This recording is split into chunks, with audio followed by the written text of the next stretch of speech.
La conversión de los primeros naturales en territorio novohispano se realizó desde los inicios de la Guerra de Conquista.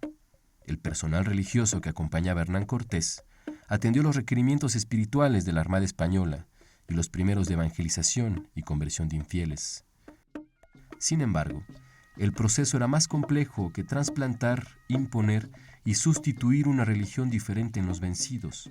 La proclamación del Evangelio de Cristo conllevaba una serie de condiciones sin las cuales sería difícil lograr una verdadera conversión de los naturales por parte de los frailes misioneros.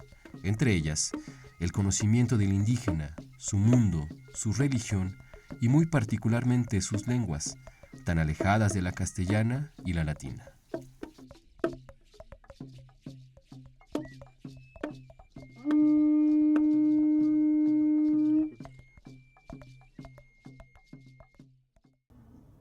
No se podía concebir al hombre prehispánico si no era un hombre entregado a un mundo en donde la religiosidad, la religión eran parte constitutiva e importantísima.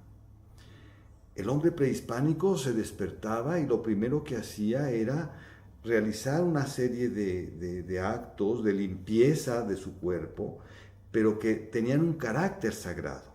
Eran verdaderas abluciones, verdaderas purificaciones. Se purificaba la casa inmediatamente, se barría y después se procedía a encender, a avivar el fuego del altar doméstico y a ofrecer el fuego y ofrecer comida a los dioses. Era un momento propiciatorio. El hombre se purificaba y después venía la ofrenda, en la mañana, obligatoriamente. La base sobre la que el misionero comenzaría a trabajar la conversión religiosa era una vasta masa de población indígena que, tras el impacto físico y psicológico de una cruenta guerra, estaba ahora vencida y veía cómo se desplomaba su religión, su universo. y una destrucción, pero una destrucción a medias. Es como en México no se usa, pero en otros países para destruir las casas hay unas grúas que tienen unas pesas redondas con las que se golpea la casa y prácticamente la destruyen, porque son casas de madera muchas veces. Bueno, sería esa la experiencia, o sea, un golpe severo y una destrucción, pero una destrucción parcial. Queda el muro derruido, pero quedan elementos. Y quedan también en el piso ladrillos o trozos de madera, de lo que haya estado hecho el muro. Se propone eso que golpea es una nueva religión. ¿Qué ocurre después del primer contacto? Por supuesto que el indígena se siente huérfano. O sea, sus dioses no lo escucharon. Es más, sus dioses han comenzado a ser, no sus dioses, sino las imágenes de sus dioses han comenzado a ser destruidas. Y los dioses no han respondido ante esa destrucción. Es muy, muy terrible. O sea, los dioses se quedaron mudos, se quedaron al parecer impávidos. Y ello demostraba impotencia. Entonces, debió haber sido para aquellos hombres una experiencia llena de cuestionamientos. ¿Hasta qué punto una experiencia trágica? Yo no lo sabría decir, pero sí una experiencia en la que ellos están cuestionando qué es lo que está ocurriendo en este momento. Hernán Cortés envió varias relaciones al emperador Carlos V para informar los trabajos y avances que él y su armada habían realizado durante el proceso de la Guerra de Conquista, iniciada en 1519. Una petición relevante en sus informes fue la conversión de indígenas al cristianismo, la cual debería ser instrumentada preferentemente por religiosos, es decir, por miembros pertenecientes al clero regular. Así, en su cuarta carta, expresaba: Todas las veces que a vuestra sacra majestad he escrito, he dicho a vuestra alteza el aparejo que hay en algunos de los naturales de estas partes para se convertir a nuestra santa fe católica y ser cristianos.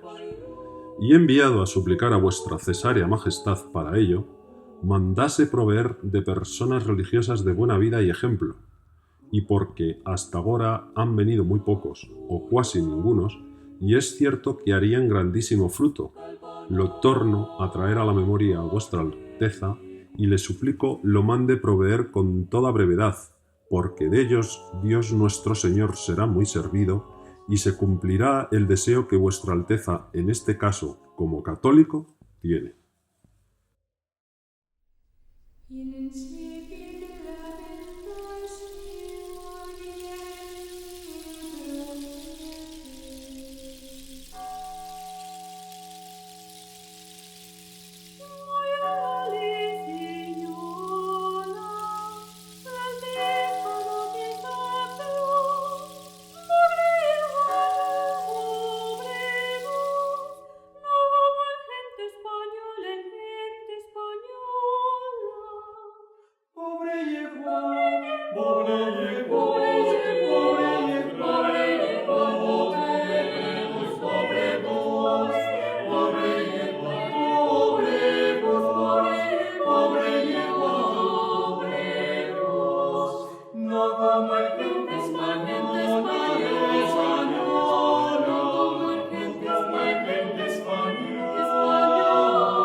La cristianización, sin embargo, debía comenzar. Carlos V, movido por la urgencia de atender el aspecto espiritual de la conquista, que insistentemente había sido demandado por Cortés, obtuvo del Papa Adriano VI la bula Exponi Nobis, expedida el 10 de mayo de 1522 en la ciudad de Zaragoza. En ella, Otorgaba la autoridad apostólica de la que carecían los anteriores religiosos y clérigos para el proceso de evangelización, así como concedía privilegios a las órdenes mendicantes, particularmente a la franciscana, según el deseo del emperador. Para aumento de la religión cristiana y la conversión de los infieles, en particular de aquellos que teniendo a Cristo como guía, están sujetos a tu mandato en las regiones de las Indias, y así, deseando proveer desde lo superior e inclinados de tal forma por tus súplicas, por el tenor de las presentes, que todos los frailes de las órdenes mendicantes, principalmente de la orden de los menores, de la regular observancia, nombrados por sus prelados y conducidos por el Espíritu Divino, quisieran primera y libremente trasladarse a las regiones de las ya mencionadas Indias para convertir e instruir en la fe a los antedichos indios, puedan y valgan lícita y libremente. En 1523, un primer grupo de 3 frailes franciscanos, provenientes de la ciudad de Gante, arribó a tierras novohispanas. Eran Juan de Tecto, Juan de Ahora y el lego Pedro de Gante, quienes venían con la autorización de su ministro provincial y la del emperador. Una de sus primeras actividades fue, precisamente, el aprendizaje de la lengua náhuatl como medio de comunicación y evangelización. «Aprendemos la teología que de todo punto ignoró San Agustín», contestó Juan de Tecto a Fray Martín de Valencia al año siguiente, para referirse al aprendizaje de la lengua de los indios. En ese mismo año, Fray Francisco de los Ángeles fue nombrado ministro general de la Orden Franciscana e imposibilitado por su cargo de integrarse él mismo al trabajo misionero en las Indias, organizó el primer grupo de franciscanos a quienes encomendó formalmente la tarea de plantar el Evangelio en el corazón de los infieles conquistados. Designó como prelado al superior de la provincia franciscana de San Gabriel, en Extremadura, Fray Martín de Valencia, quien a su vez eligió entre los miembros de su provincia a 12 compañeros para emprender la misión evangelizadora. Poco antes de emprender el viaje, entregó a Fray Martín los documentos conocidos como la obediencia y la instrucción. La instrucción es un documento redactado en español que contiene una serie de recomendaciones que los evangelizadores tendrían que contemplar en el inicio de su actividad apostólica. Está fechado el día 4 de octubre de 1523. Por su parte, el documento La Obediencia está redactado en latín y es el documento por el cual se le da formalidad al inicio de la empresa evangelizadora que encabeza Fray Martín de Valencia. Este documento puede ser considerado propiamente como la patente que oficializa, que da formalidad a este comienzo de actividad evangelizadora en Nueva España. Está fechado en el 30 de octubre de 1523. La provincia reformada de San Gabriel se había distinguido por su austeridad extrema en el ideal de pobreza de la regla de San Francisco, hecho que sin duda marcó la visión, la forma y los resultados del trabajo evangelizador de este grupo de frailes.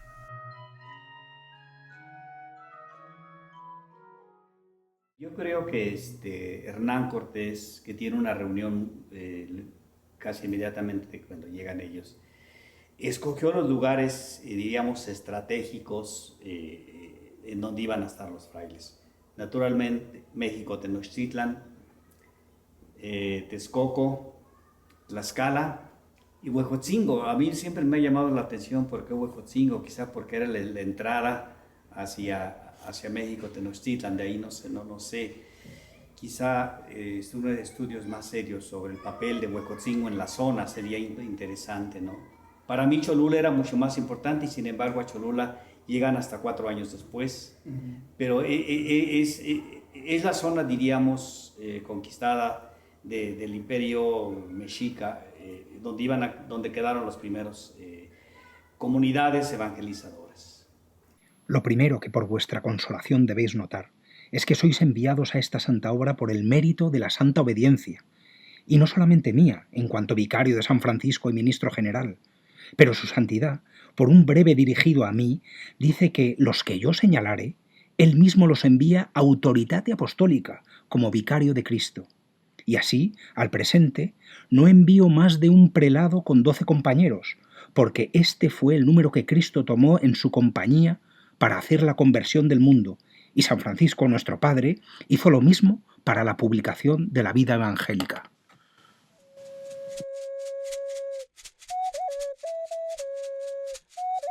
Originalmente el grupo debía estar conformado por 13 frailes.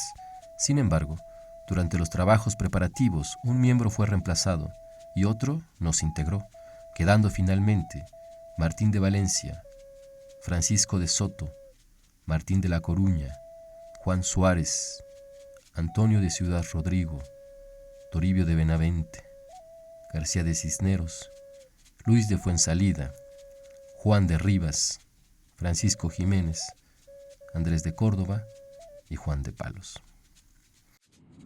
Se embarcan el 25 de enero de 1524, salen de Sanlúcar de Barrameda y arriban al puerto de San Juan de Ulúa el 13 de mayo de ese mismo año.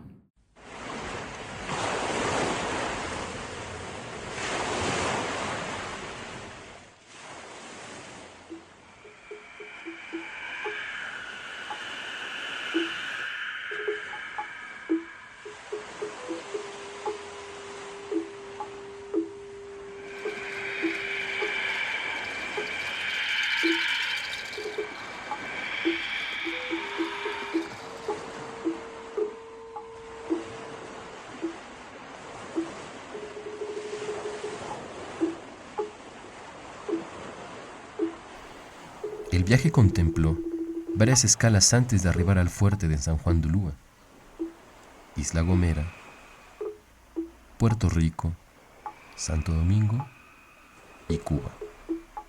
Tras su llegada, los 12 emprendieron a pie y descalzos el camino hacia México.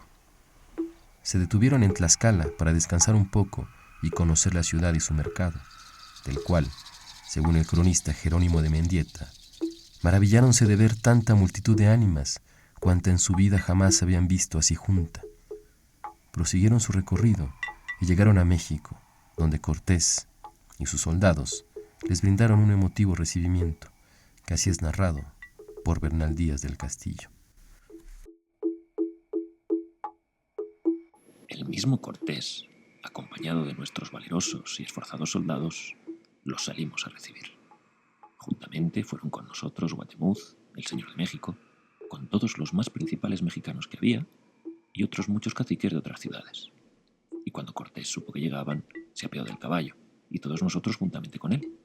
Y ya que nos encontramos con los reverendos religiosos, el primero que se arrodilló delante de Fray Martín de Valencia y le fue a besar las manos fue Cortés, y no lo consintió. Y le besó los hábitos, y a todos los más religiosos. Y así hicimos todos los más capitanes y soldados que allí íbamos, y Guatemuz y los señores de México. Encuentro significativo entre los representantes de dos lados diferentes del mundo conquistador, el terrenal y el espiritual, que quedaría registrado en fuentes indígenas como los códices Azcatitlan, mexicanos, Ubá, en Cruz y el mapa de Tepechpan, e hispánicas como los diálogos de 1524, la historia de los indios de la Nueva España de Toribio Motolinía, la historia eclesiástica indiana de Jerónimo de Mendieta y la monarquía indiana de Juan de Torquemada. Así, Toribio de Benavente, quien para sí mismo agregó a su nombre Motolinía, que en lengua náhuatl significa pobrecito, testimonio. Asimismo, los indios notaron y señalaron para tener cuenta con el año que vinieron los 12 frailes juntos, porque desde allí comienzan a contar como año de la venida o advenimiento de Dios, y así comúnmente dicen, el año que vino nuestro Señor, el año que vino la fe.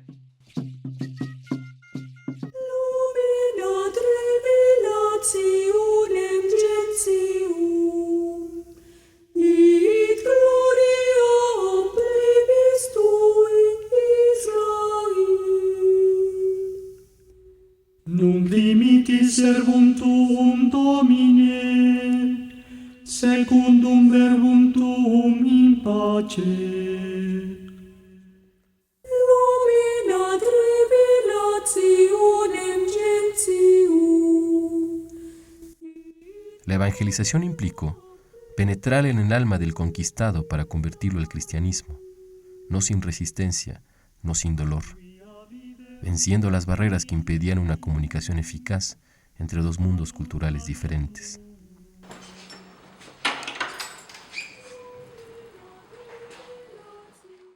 Evangelizar es predicar el Evangelio, la buena noticia, la buena nueva de salvación del reino de Dios que Jesucristo ha traído a todos los hombres. La predicación conlleva la intención finalidad de que quienes escuchan se adhieran al mensaje de salvación del Evangelio, es decir, que se conviertan. En el contexto de la evangelización novohispana, dicha conversión no bastaba con asumirla en el dicho: ya me convertí, ya soy cristiano. Implicaba un cambio interno nada fácil que hacía a la persona ser consciente de dicho cambio realizado en ella y que necesariamente se debía reflejar en su actuar, en su visión del mundo, del hombre y de Dios como ser supremo. Ahora bien, desde el punto de vista formal, la conversión al cristianismo está condicionada al hecho de integrarse al cuerpo de la Iglesia. En la Iglesia católica, la incorporación se hace por medio del rito del bautismo, entendido como un sacramento. Cuando leemos las cifras de bautizados en Motolinía, por ejemplo, 4, 5, incluso 9 millones en un lapso de 15 años, datos que han sido ciertamente cuestionados por investigadores, debemos entender a los bautizos masivos como un paso o condición necesarios que haría a la persona participar de la Iglesia, de la evangelización y de la salvación concebida dentro de la religión cristiano-católica. Así es como comienza el proceso de evangelización. Pero el inicio de la evangelización trae consigo una propuesta de abrazar una religión para los indígenas. Y los indígenas lo leen, lo entienden de la manera como ellos estaban acostumbrados. La religión indígena es una religión acostumbrada al sincretismo. Veneren a mi Dios, miren, sí, lo veneramos y le ponemos un templo y le hacemos su fiesta, no pasa nada. Y creemos y adoramos y veneramos a nuestros otros dioses. O sea, no hay punto de conflicto. Y eso explica por qué los primeros bautizos eran masivos. Bautícense, que miren, que Dios, sí, nos bautizamos todos felices de la vida, pero es el teléfono descompuesto finalmente. Por un lado el indígena está pensando si es un otro Dios, como los míos antiguos, puedo adoptarlo sin problema. Y el religioso está pensando, ya se convirtió, ya adoptó la religión católica, ya no hay problema. Está pensando que el otro piensa y el otro considera que está aceptando una religión que es exclusiva, que no admite otra más. Es un conflicto espantoso, que está prefigurando conflictos más profundos todavía que se van a dar en el momento en que la evangelización cobra forma ya con la llegada en el 24 de 12 religiosos franciscanos muy instruidos, es gente muy capaz, es gente muy bien formada, porque así se les escoge. Al poco tiempo de haber llegado, los frailes se repartieron por grupos para mejor atender la evangelización de diferentes pueblos y regiones, reuniendo a los naturales según su condición de adultos o niños, en los sitios que sirvieron como escuelas de adoctrinamiento. Sí, conforme van llegando frailes se va extendiendo más. La parte, diríamos, de Michoacán es muy temprana. Yo creo que por ahí va un grupito de 2, 3 frailes a Tzintzuntzan, en donde ponen su primer monasterio, y de ahí se empiezan a extender por la zona tarasca, diríamos. Ese mismo grupo va a ir creciendo más hacia el norte y entran a la zona de Nueva Galicia, de Jalisco, ¿no? Y desde allí, ya para los 40, 50, van a atreverse a subir hasta Zacatecas llamados por los mineros. Ahí es una combinación interesante del grupo evangelizador y también el grupo de colonos que han llegado a Zacatecas y quieren tener el acompañamiento de los frailes. Y de ahí después pues hasta Nuevo México, ¿verdad? En cuanto a las actividades iniciales, el cronista Jerónimo de Mendieta refiere: lo primero que las escuelas les comenzaron a enseñar fue lo que al principio se enseña a los hijos de los cristianos. Conviene saber el signarse y santiguarse, rezar el Pater Noster, Ave María, Credo, Salve Regina. Todo esto en latín, por no saber los religiosos su lengua ni tener intérpretes que lo volviesen en ella. Lo demás que podían, por señas como mudos, se lo daban a entender. Sin duda, la dificultad más inmediata en la misión evangelizadora fue la falta de conocimiento de las lenguas nativas. Ya durante el proceso de conquista se había demostrado la necesidad y la utilidad de contar con intérpretes que allanaran el problema de la comunicación, como fueron los casos de Malitzin y de Jerónimo de Aguilar. Yo, Malintzin, india hija de principales, con otras 19 mujeres fui obsequiada al capitán Cortés por los caciques y principales de Tabasco y pueblos comarcanos. Fuimos bautizadas y las primeras cristianas que hubo, desde entonces se me nombró Doña Marina. Participé en las guerras de la Nueva España, Tlaxcala y México. Siempre al lado de mi señor Hernando Cortés, fui su lengua intérprete junto con Jerónimo de Aguilar ante los embajadores y en pláticas de caciques. Ayudé a transmitir todas las cosas tocantes a nuestra santa fe, así como a dar a conocer a los pueblos cómo ahora éramos vasallos del emperador don Carlos que nos envió para quitar que no haya más sacrificios de hombres, ni se robasen unos a otros y muchas otras cosas que conviene decir. Fue evidente el problema de la comunicación. Sin saber las lenguas de los naturales, serían inútiles los esfuerzos de los frailes, pues en palabras del mismo Jerónimo de Mendieta, era esta doctrina de muy poco fruto, pues ni los indios entendían lo que se decía en latín, ni cesaban sus idolatrías, ni podían los frailes reprendérselas, ni poner los medios que convenía para quitárselas, por no saber su lengua. Para allanar las dificultades que de manera inmediata se les presentaron, idearon diversos métodos de adoctrinamiento, como la mímica, la recitación y canto de oraciones. Algunos de tipo mnemotécnico, basados en la asociación de piedras o granos de maíz con segmentos de oraciones o de semejanza fónica con vocablos nahuas: Pantli, Pater, Nochtli, Noster. Otros más, de tipo pictográfico, llamados catecismos testerianos, como el Catecismo de Pedro de Gante, o los lienzos en los que se ilustraban los principales dogmas de la fe cristiana. Junto con el empleo de estos métodos incipientes de evangelización y el estudio de las lenguas, se inició el proceso del conocimiento del otro, en sus dioses, fiestas y ceremonias, en su cuenta calendárica, en sus gobernantes, en las enseñanzas y virtudes morales, en el conocimiento de su entorno. En esta labor fue significativa la aportación de Fray Bernardino de Sahagún. Llega en 1529, ya habían arribado a la Nueva España Pedro de Gante en 1523 y los famosos 12 en 1524. Entonces, cuando él llega, ya se había iniciado un proceso incipiente de evangelización que él va a concretar con su magna obra.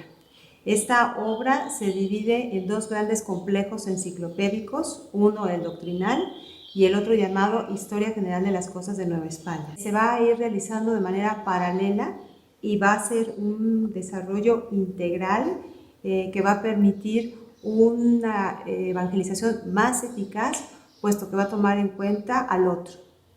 Tenemos que en Sahagún una obra magna con propósitos evangelizadores, pero también tenemos a un Sahagún humanista, hombre del Renacimiento, ¿sí?, que quiere conocer a ese otro.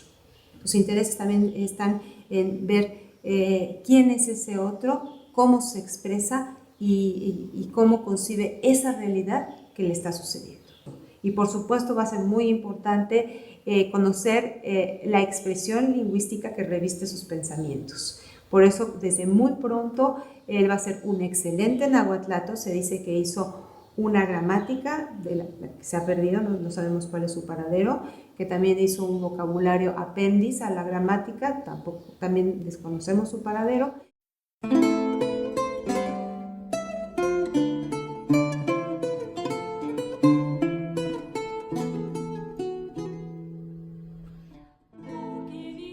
En cuanto al quehacer lingüístico de los misioneros, el aprendizaje de las lenguas indígenas se concretó en dos tipos de producciones. Por una parte, artes o gramáticas y vocabularios, en las cuales sistematizaron y registraron el conocimiento específico de cada lengua. Por otra, obras que sirvieron de herramientas en el ejercicio de su apostolado misionero, doctrinas, confesionarios, catequesis, sermonarios. Así, desde el inicio, el conocimiento de las lenguas indígenas fue la llave que abrió la puerta a la comunicación entre dos mundos distintos, uno vencedor, otro vencido. El uso de la lengua latina quedaría reservada para los oficios litúrgicos y muy particularmente para el ámbito académico superior. A juzgar por lo que los propios frailes dicen en sus textos, creo que el gran reto fue lograr que la comunicación entre ellos y los indios fuese eficaz. Para ello pusieron en marcha un proyecto de intercambio lingüístico que estuvo dirigido primero a la enseñanza de español y de latín a los jóvenes de la élite indígena, entre otras cosas con el propósito de que los jóvenes ya bilingües les ayudaran después a producir gramáticas y diccionarios que les sirvieran para el aprendizaje y el buen uso de las lenguas autóctonas. Por lo tanto, pienso que el primer reto fue que los frailes aprendieran las lenguas indígenas, y prueba de ello es que cuando Mendieta en su crónica eclesiástica relata la biografía de cada uno, refiere sistemáticamente las lenguas en las que cada fraile franciscano era capaz de hablar. Sobre todo a mí lo que me interesa o lo que me preocupa es todo este asunto del encuentro lingüístico, podríamos decir, del no entenderse unos a otros y de cómo se tuvieron que ir pues tendiendo puentes para justamente esta aproximación entre dos mundos y dos universos que eran conceptualmente, ideológicamente y lingüísticamente tan diferentes y tan diversos. Entonces los frailes únicamente tenían pues una referencia vaga de los indígenas que aquí habitaban, y cuando se da este encuentro, sobre todo a nivel de la comunicación, supongo que tuvieron que pasar muchos trabajos, tanto de una parte como de otra, para poder hacer inteligible el pensamiento y el discurso de uno y otro. Entonces yo creo que más allá de que las lenguas sí fueron un primer problema, yo creo que el segundo problema y el reto, y yo creo que ahí fue el quebradero de cabeza de los evangelizadores, era cómo transmitían esta cosmovisión, estos conceptos, este mensaje católico, cosas tan inacibles de alguna manera a los indígenas, porque justamente su papel era ese, tenían que justificar su presencia aquí porque ellos venían a evangelizar, a conquistar almas para Dios, ¿no? Conforme avanzaba el proceso de evangelización a lo largo del tiempo, fueron elaborándose e imprimiéndose obras en diferentes lenguas indígenas que, para la historia de la lingüística en nuestro país, son relevantes, pues constituyen los primeros logros en la comprensión de los idiomas del llamado Nuevo Mundo. En el caso de la Orden Franciscana, a quien correspondió formalmente iniciar la evangelización novohispana, los nombres de frailes como Andrés de Olmos, Alonso de Molina, Maturino Gilberti y, por supuesto, Bernardino de Sahagún, representan el principio de una larga cadena de esfuerzos y frutos, resultado de una ardua labor con el indígena. Las contribuciones de los misioneros son decisivas. Las primeras obras lingüísticas recogen el estado de lengua en que se encontraban las lenguas americanas antes de resultar influidas por el español, antes de la hispanización, Y en líneas generales los padres franciscanos fueron auténticos maestros en el estudio de las lenguas y gracias a ellos disponemos de un número importante de gramáticas, de diccionarios muy valiosos. Pienso que harían bien los que se dedican actualmente a la tipología lingüística si echaran un vistazo a estas obras que a mi juicio no han gozado todavía de la atención que merecen por parte de la lingüística moderna.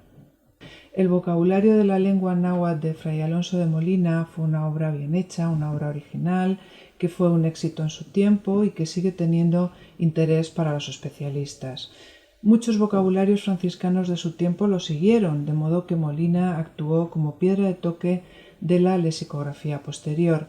Y esto pasó precisamente porque fue una obra original y moderna, que fue hecha con un gran sentido práctico y que estaba apoyada en la tradición del vocabulario español latino de Nebrija, pero que contó probablemente además con otros trabajos previos sobre el náhuatl que desde luego propiciaron y facilitaron su redacción. Fray Alonso de Molina y Fray Bernardino de Sahagún, que coincidieron estuvieron en el convento y fueron profesores del Colegio de Santa Cruz de Tlatelolco, tuvieron dos directrices lexicográficas diferentes pero complementarias.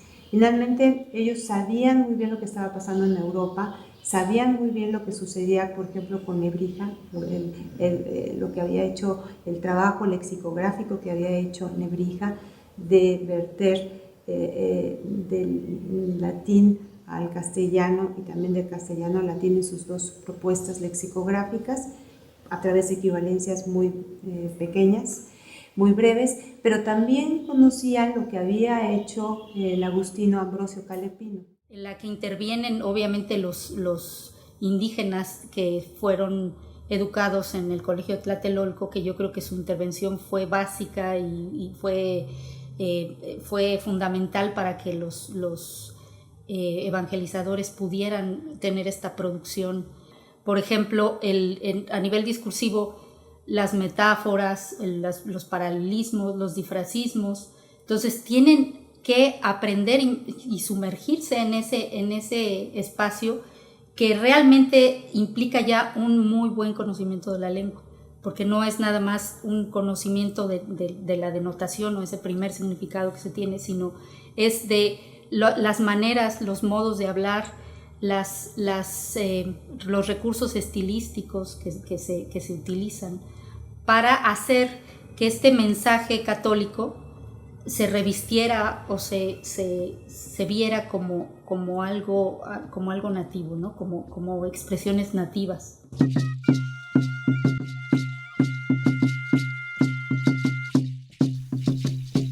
A tan solo 12 años de consumada la conquista, en 1536 se fundó el Colegio Imperial de Santa Cruz de Tlatelolco para la educación de indígenas nobles.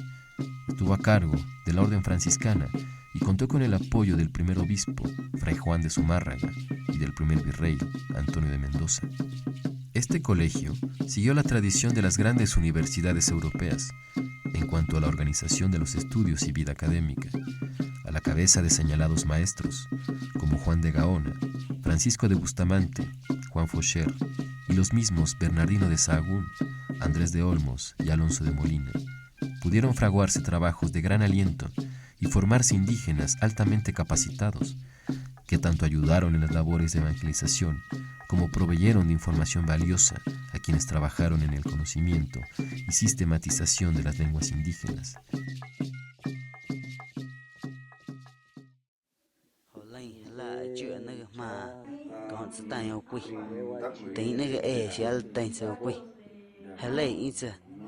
Ave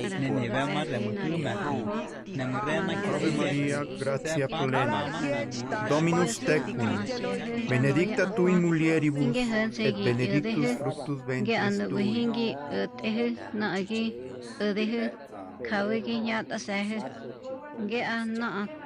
Santa Maria, Mater Dei, ora pro nobis peccatoribus, nunc et in hora mortis nostrae. Aire te puti Joane, te uveya riete ya te uka eniwa, arra me uti Joane kaku, tahe posita, te puan nutia, kuye parati yari po te kan anenene. Naime te mutriki yari po te kan anenene ikuke. Ipăneti utătă ne bucarete via ce tămâcă, mati ne păreană tămâcă.